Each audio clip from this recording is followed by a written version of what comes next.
Okay, we'll start. Shavua Tov, everyone. So this week, we started Parashat Lech Lecha, which simply translates as "Go for yourself, for your sake." That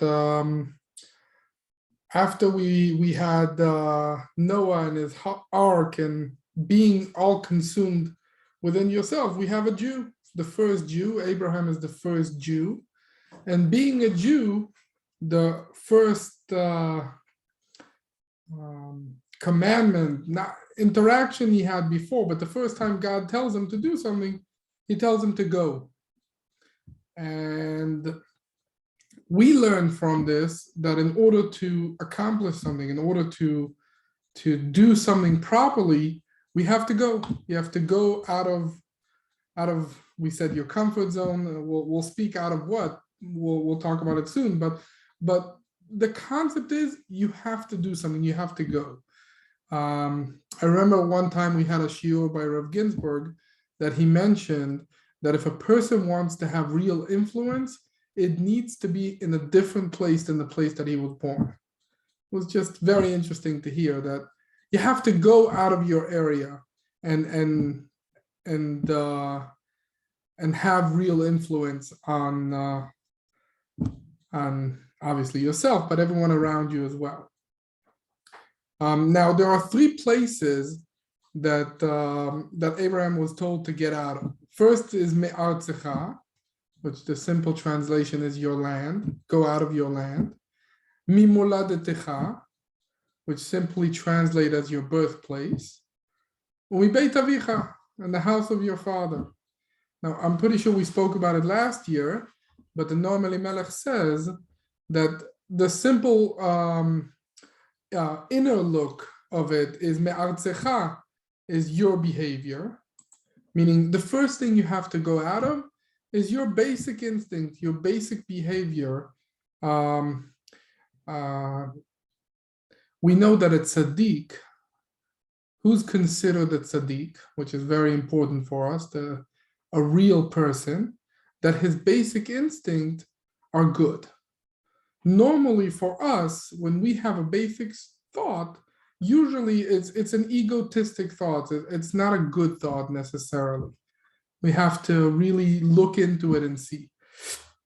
But a real tzaddik, someone that his nature is to do good, the first thought that comes to his mind is a good thought, is a proper thought. But in order to be there, in order to be a tzaddik, eventually, the first thing you have to do is get out of your basic thoughts, of your first nature. We'll talk about it some more later as well. Okay, what's the next step? Mimolad decha. What is your birthplace? What is the problem with molad decha? So normally, I would say molad decha is where you came from. But very interesting, the Noam Elimelech says that molad decha, your birthplace, refers to the things that you give birth to. Your doings, as we say, toladot. Your children, not just in the sense of real children, but also the things that you did. You have to get out of your own actions. It's very simple. Many times people in life see that they did something and now they feel like they're bound by what they do. They can't leave. They can't change what has happened. So what we learn from the first Jew, and we as Jews, this is something we want to teach the world, that yes, you can get out of your basic instinct, and you can also get out of the things that you did. You can get out of your basic doings.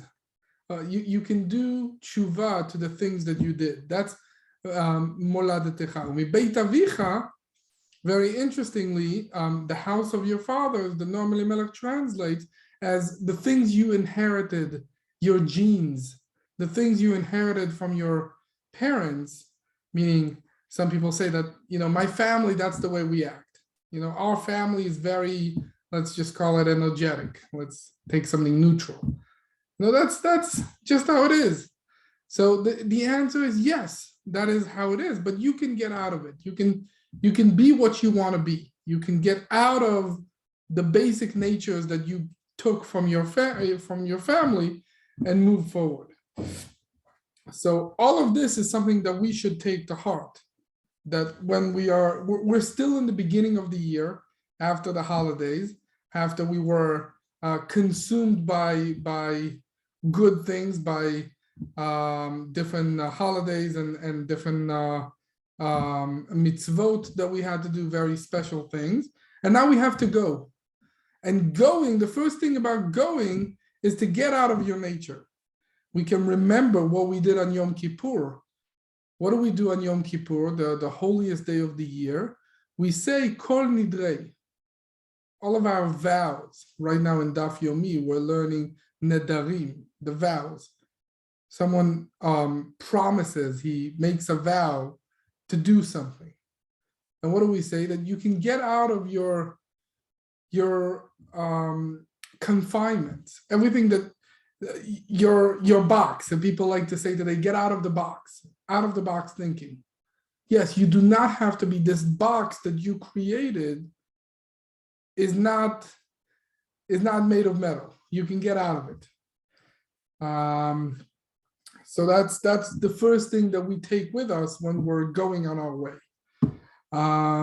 This week, Rav Ginsburg brought something very fundamental that is part of the Baal Shem Tov's teaching that Rav Ginsburg brings as the one of the core things that Chassidut teaches us. We'll start from the beginning. In the book of Yechezkel, it says that there was one time where there was a prophecy about Hashem's chariot, Maaseh Merkava, very deep things. And one of the things that the prophet Yechezkel saw was Va'er'eh ke'ein hashmal. I saw something like the simple translation that we translate as electric.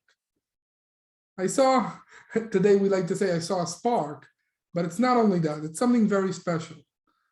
In the Gemara, we learned that there was one kid that understood what this means, or he thought he understood what this means, and a fire came out of this place, of this chashmal, and burned him, chas v'shalom. So it's a very dangerous and interesting thing. What is it? So the simple translation in Gemara is there's these special chayot esh, animals of fires, or let's call it angels of fire, that are talking. So again, we're taking the word chashmal. Normally in Hebrew, if you want to go to the source of every word, it's built out of three. Very few times there's a source of 2 letters. Most times it's 3 letters. And also very few times you find 4 letters of a word. The word chashmal is built on a source of 4 letters. And what is it? It's two letters, chash and mal. So again, there are 4 Hebrew letters that create this word. The word is simply, the way we talk today is translated electric, chashmal. But in Torah, there's something very deep, a very, very deep, one of the deepest secrets of Torah is the secret of chashmal. So the Gemara explains, the simplest explanation is that you take these 4 letters and you split them into 2. One would be chayot esh, animals or angels of fire, and the other is memalelot, talking. So fire angels talking. That's what he saw. The other explanation is sometimes they talk and sometimes they're quiet. Chash is to be quiet.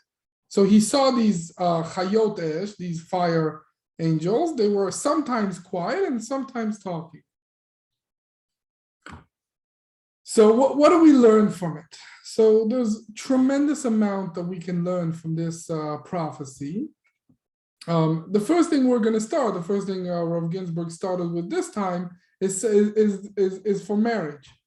That if you look at a man and woman in a marriage, usually the guy is quiet, and not necessarily that he is quiet, but he should be quiet. And the woman usually speaks out, talks out whatever the occasion is, whatever considering, the woman usually talks about it and the men listen. That's the simple fact. But obviously we learned that there is what's called itkalelut, inner inclusion between them. And sometimes the man is talking, and sometimes the woman is talking. As we say in Kabbalah many times, that saying male and female is basically saying two sides. And most of the time, the male takes the male side and the female side. But many times they switch out. They switch places. Secret of switching places is another secret in Kabbalah. But again, the secret of these fire angel, chashmal, the secret of this electrifying secret is that sometimes you speak and sometimes you're quiet. Now, why is that? So let's start with the simple explanation of the word chash. Chash could be to be quiet, but it could also be to have a sense, to have a feeling. What does that mean? I heard a joke from ETL. He was saying that this guy wanted to come to a yeshiva, and the head of the yeshiva didn't want to have him. So he very nicely said, we don't have room. So he said, that's okay. I'll sleep in my house. I'll just come to learn.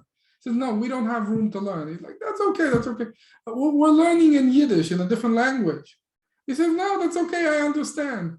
He says, what do you mean? You don't understand simple Hebrew? How would you understand Yiddish? Meaning, I'm trying to tell you, you should sense that what I'm telling you is that you're not welcome. Now, obviously, that's not, it's a joke. But in a simple sense, we see that many times that when we're talking to someone, he's trying to tell us something. And if you sense it well, you'll sense what he's trying to tell you, but also what he wants or needs to hear. And this is the first part, the part where a person has to be quiet in order to speak. There's a very famous Gemara that says that, how do you pick a rabbi? And we spoke about it last year and before that. How do you pick how do you know that you should learn Torah from a person? They're saying, if he seems like he's an angel, if you look at him and you see an angel, then that's your rabbi. If not, then forget it. Then Torah you can't learn from it. Well, what does that mean? So the Baal Shem Tov said that if he's quiet before he speaks, he has the secret of chashmal, where you're quiet before you speak. So what we're trying to explain now, one of the explanations for this is, why is he quiet?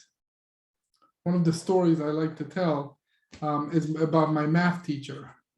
When I was in 10th grade, I had a very, very, very important, very smart teacher and a professor of math, and he taught 10th grade. And this is a person that in Russia was teaching in universities.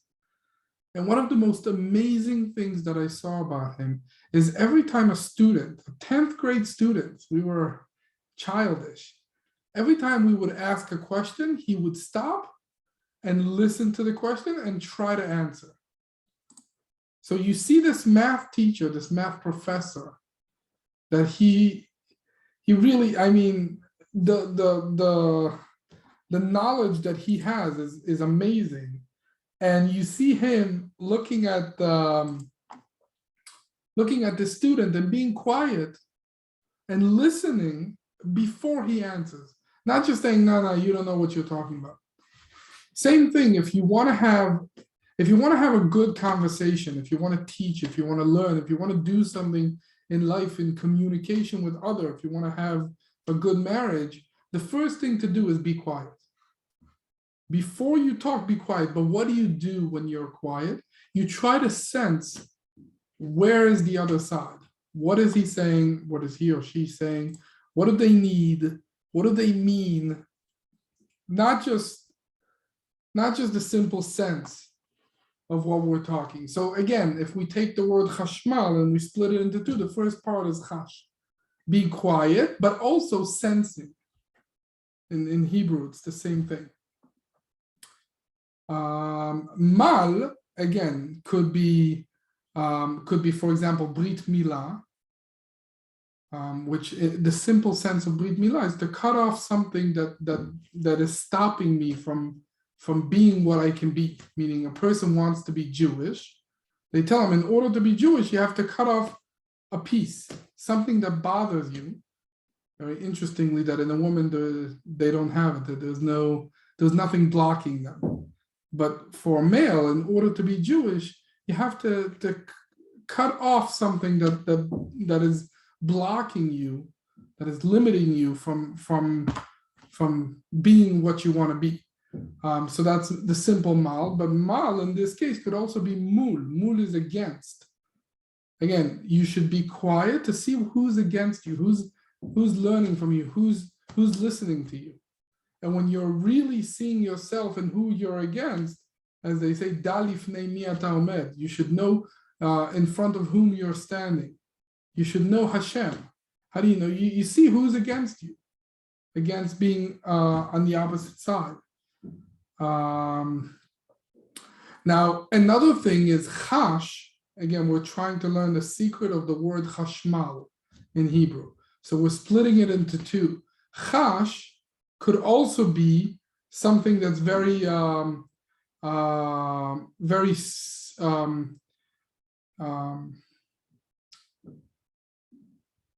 fast, let's call it, as the word chusha, to hurry. Something that's very energetic.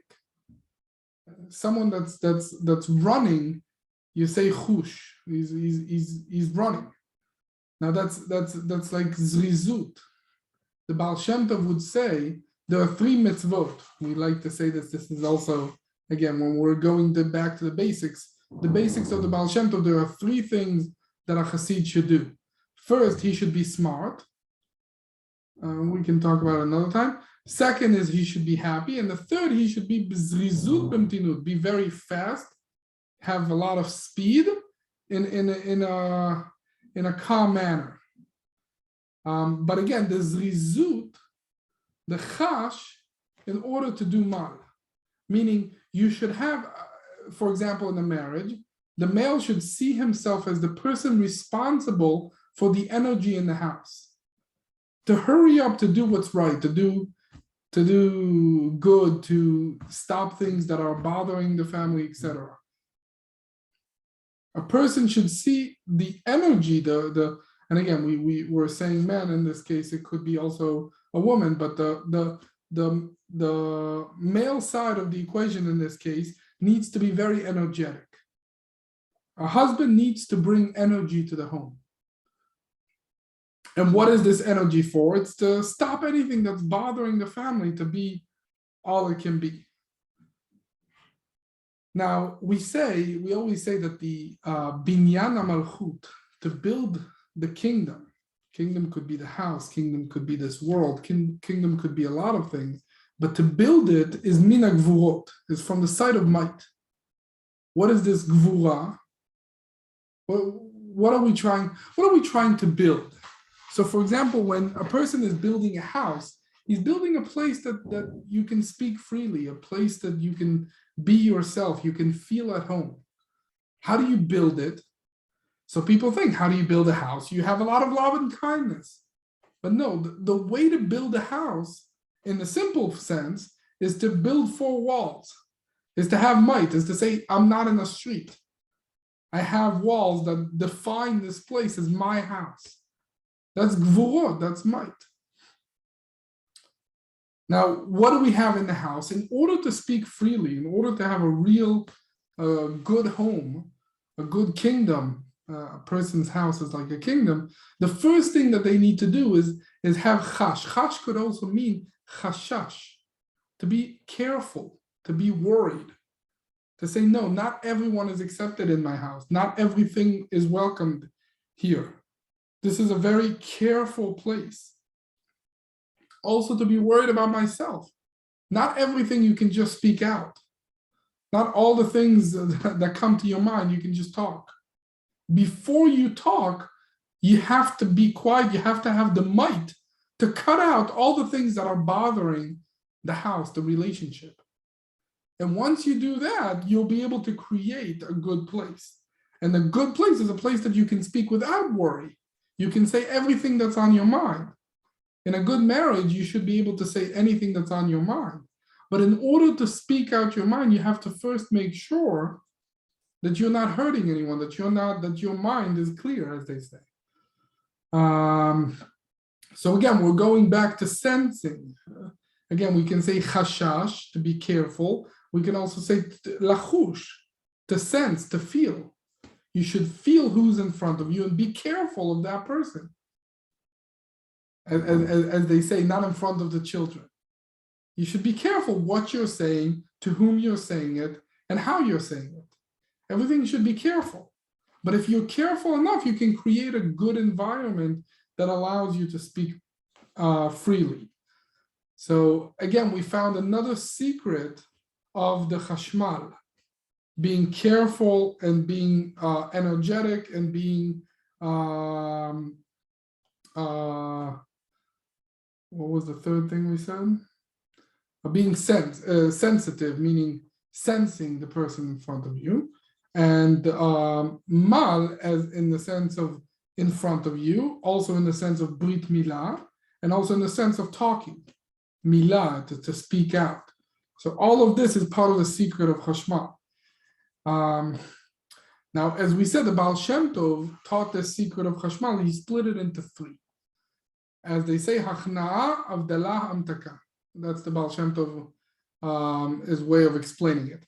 Hachna'a is submission. In the simple sense, is to understand there's something here. In order to submit yourself to the fact that there's something you don't understand, that there's something that needs to be looked at, that there is Hashem in our case, that there's God, if not that there's a tzaddik, that there's a person, that there is a Yetzer Tov and Yetzer Ra. Having simple sense is to, as we said last week, to put your head down, submit yourself to it, and say, okay, there's something bigger that I have to stop and think about. And at the same time, you're quiet. What's the second and third part? So the second part after that is havdalah, is to separate what's good and what's bad, what I should say and what I shouldn't say, how I should act and how I shouldn't act, etc.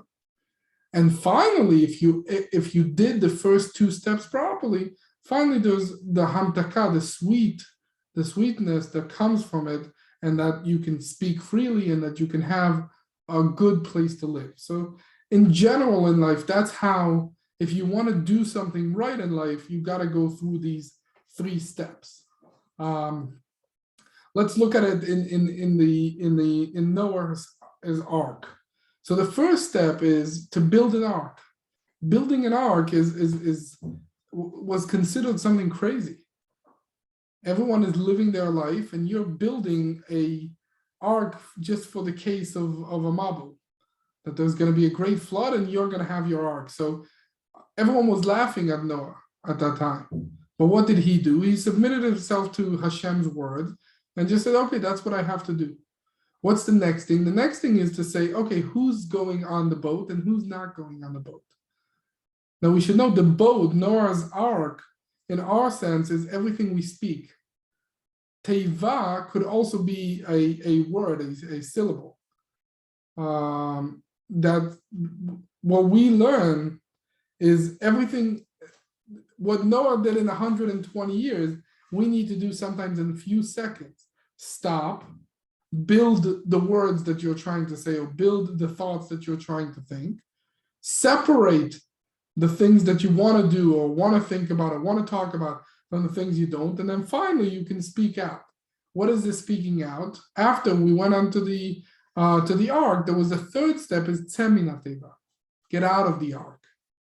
That's something, a very, very important step in life. For example, when you have a bow and arrow, you have a bow and arrow, you pull back, you aim, and then the last part is you have to let go. Letting go is very, very important in order for something to to be accomplished in life. You have to know when to let go. It's one of the secrets that a person should learn and know how to do. For example, in marriage, the parents, the beginning parts, they said to the kid, you must listen. Then when in the teenage years, they were explaining things and talking and having a relationship in that sense. And then finally, a kid gets married, you have to let him go, let him do his thing. Let him be who he is supposed to be. So that's the last part. And releasing, letting go is very, very important for something to be accomplished, for something to be done correctly. Okay, that's basically what I wanted to review from this week's Wonders. There's always more to learn from. But if there's any questions, we'll try to answer them. If not, we'll hopefully B'ezrat Hashem next week. Can you give another example? Can you give another example of leading of Hachna Avdallah and Hamtaka in terms of what you just said with letting go at the end? Okay, so let's try to give another example.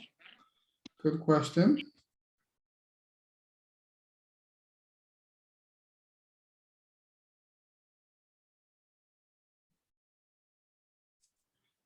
Let's say, for example, someone has a basic